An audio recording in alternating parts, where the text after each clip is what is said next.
منفعة مملوكة يعني المؤجر أو عنده إذن، يعني ما مثلا يأجر لك حاجة في الهواء وكده يعني.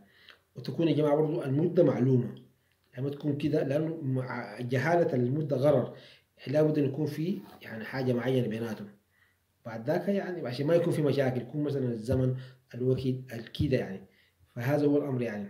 كويس يعني. فمن الناس يا جماعة يعني احنا نقول شنو، يعني لا تصح الإجارة أو تستأجر شيء محرم على المحرمات، كحاجات الأغاني والحاجات الطبل والفرق الموسيقية وللسحرة والمشعوذين والحاجات اللي بتؤدي إلى آلات الموسيقية والحرام ومعدات الدخان والخمرة.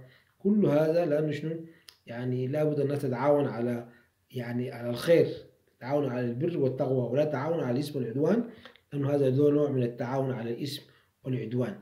كويس. فبالتالي شنو يعني إحنا الناس دايما يعني تتحرى الإيجار الطيبة والكلام الطيب بين الناس وكده.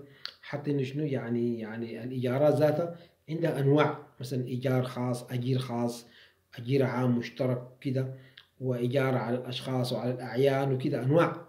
في أنواع كثيرة، مثلا إيجارة بتاعت أعيان، كويس، على منفعة عين معين، مثلا أنا أقول لك أنا أجرت لك بيتي، اسمه إجارة أعيان. كويس، إجارة العين. كويس.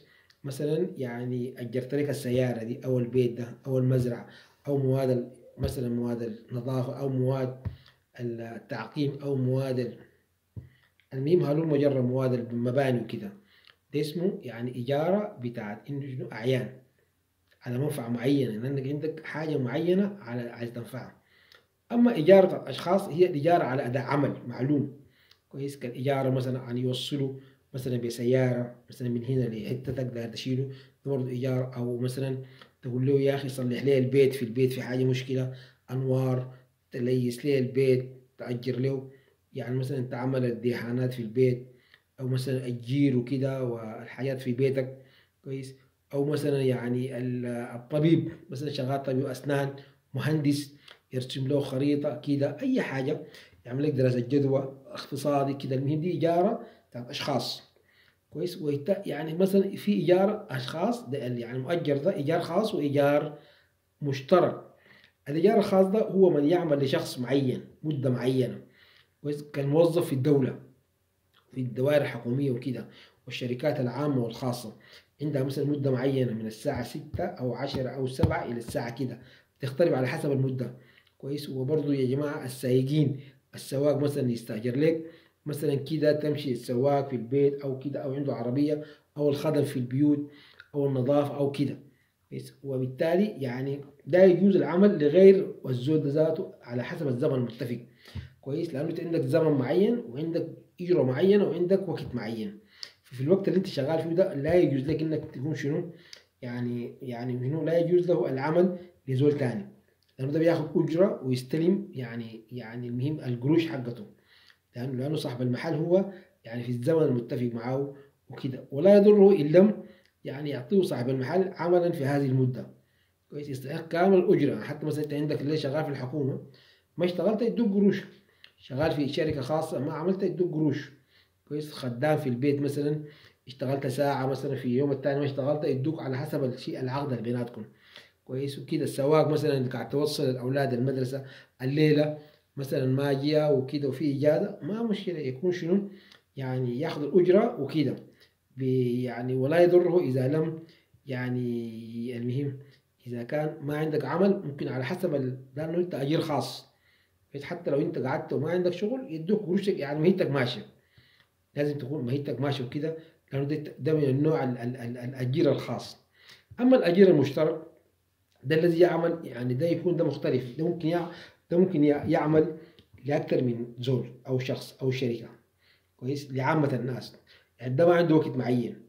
كويس. يعني مثلا زي الزول النجار النجار ده شغال لاي زول، ميكانيكي في الدكان، شغال للناس كلها، حلاق في الورشة، سواق مثلا في الطريق، مثلا تكازي، أطباء. كويس. في العيادات، شركات المقاولات كده، ده شنو ده عمل يعني أجرة مشتركة. كويس. وبالتالي يعني ده لا يأخذ الأجر المتفق عليه حتى ينهي العمل. يعني مثلا انت لو ما انتهيت العمل ما تدي القروش، ده ممكن ذاك لو ما اشتغل وما انهى العمل تدي القروش الخاص. اما المشترك ده لابد انه يعني العمل يكون ينهيه يعني سواء كان طال اليوم يومين ثلاثه ام قصر. للصلاه العربيه اشتغلت معاك اسبوع يومين ساعه، بمجرد ما اشتغلت يديك قروشك، يوم يديك قروشك. اتفق والله يا اخي انا بعمل لك دي استحق الاجره مثلا يعني 100 جنيه، كويس. انا مثلا الليله ما تجي بكره تعال، كويس. حتى لو مثلا بكره ما تصلحت تجي تاني يوم برضه حد ما تتصلح اتفقت عليه. حتى ولو انه شنو يعني اذا ما انهى الشغل ما عنده اجره، ولا ياخذ اجر الا على يعني مقدمات العمل، ممكن بعد ذاك حتى يتم، كويس. وبالتالي لا يجوز للمستاجر يعني ان استاجر يعني مثلا يعني بيت مثلا، يعني مثلا للسكن، يقوم يعني المهم يعني المهم يعني مثلا يعملها لغير السكن إلا بالاتفاق مع شنو؟ مع المؤجر والمستأجر مع بعض. مثلا أنا أجرت لي بيت، قلت له يا أخي والله يا أخي البيت ده دايره للسكن بتاعي كده، قلت تمشي تأجره لحاجة تانية غير السكن، فده ما لا يجوز إلا بالاتفاق وكده، يعني لابد إنه تتفقوا كده. والفرق يا جماعة بين الأجير الخاص والأجير العام كما ذكر الأخ، إنه الأجير الخاص ده يعني يستحق أجرته بتسليم يعني نفسه لمدة العمل. أما الأجير المشترك ده يعني ده يستحق أجرته بإنهاء العمل وإكماله. أما الخاص ده يستحق يعني مدة العمل حتى لو ما اشتغل، قاعد في المكتب قاعد وضارب الهواء وضارب المكيفات في الحكومة أمورك ماشية. أما المشترك ده يستحق أجرته بعد ما ينهي العمل. فالموظف في دائرة مثلا يعني كده هو أجير خاص، والميكانيكي مثلا في دكان وورشة أو مثلا نجار أو حداد ده أجير مشترك، أو مهندس أو طبيب عام كده. لكن الموظف في دائرة هو ده أجير خاص، كويس. فبالتالي يجب على المستأجر إعطاء الأجير أجرته كاملة عند انتهاء العمل. أن الرسول صلى الله عليه وسلم قال أعطوا الأجير أجره قبل أن يجف عرقه، كويس. ولأنه قال الله يعني المهم عفوا في حديث أيضا في حديث تقريبا رواه لنا أخرج لنا بخاري، إنه الرسول صلى الله عليه وسلم قال ثلاثة أنا يعني خصمهم يوم القيامة، قالوا منهم رجل استأجر أجيرا فاستوفى منه ولم يعطيه أجره، فالناس تعمل حسابها تعطي أجر قبل يعني قبل أن يجف عرقه، ده حديث صحيح. فلا بد إنه شنو تديه أجرته كاملة وكده، لأنه لا يجوز يعني أيضا يعني المهم يعني بالنسبة لشغل ال يعني النساء الله يفضل يا أخي وغيرنا في بيوتكن، لأنه يا جماعة لا يجوز للمرأة دي يعني المهم تأجر نفسها تشتغل وكده بغير إذن زوجها، كويس. يعني مثلا يعني لازم كمان يكون في إذن للزوجة، لكن أفضل تكون في البيت وطلع الأولاد. يجوز يعني مهم للحالة المعينة مثلا إذا مثلا الرجال ما في لهم حاجات وكده.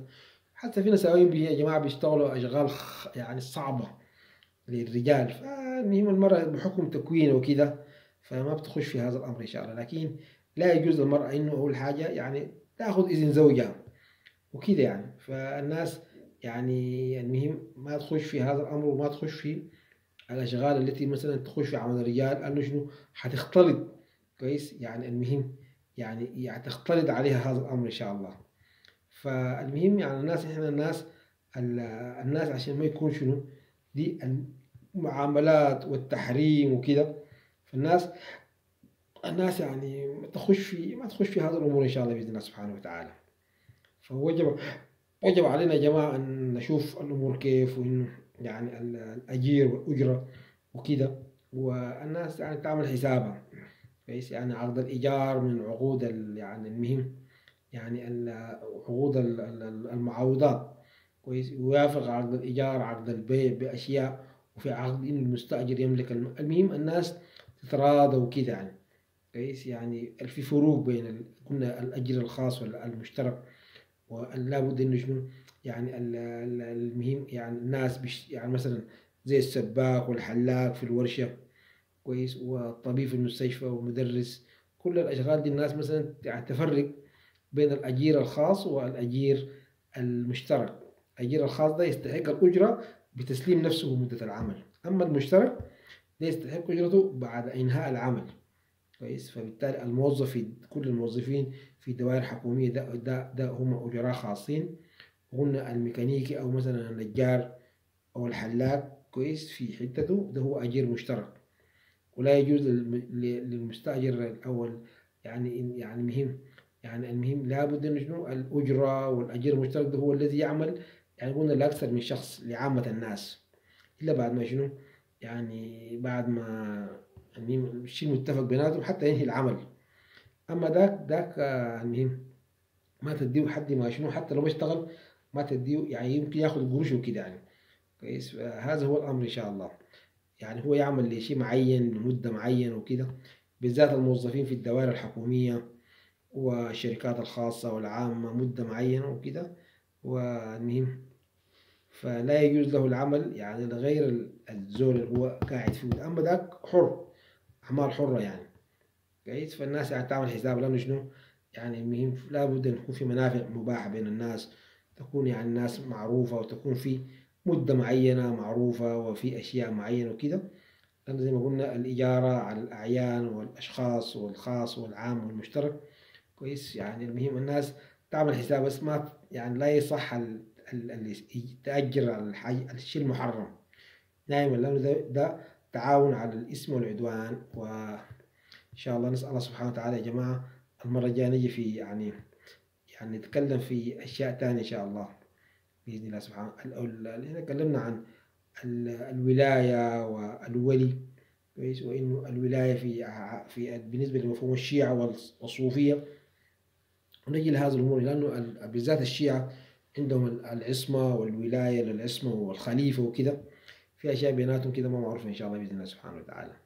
فيا جماعة عشان ما نطول على الناس إن شاء الله نسأل الله سبحانه وتعالى أن يعني ينفعنا بما سمعنا وقلنا، ونسأل الله سبحانه وتعالى أن يعمل نسأل الله سبحانه وتعالى أن يكون هذا العمل خالصا لوجه الله سبحانه وتعالى. وبارك الله فيكم. ناس تتحرى الصدق والأمانة في الإيجار وفي البيع وفي كل شيء يعني إن شاء الله.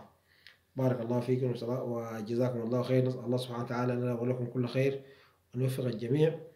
ومرة ثانية نسأل الله أن ينفعنا بما سمعنا وقلنا. ودائما نقول يا جماعة نسأل الله أن يكون هذا العمل خالصا لوجهه الكريم، خالصا لوجه الله سبحانه وتعالى. وأصلي وسلم على محمد. السلام عليكم ورحمة الله وبركاته.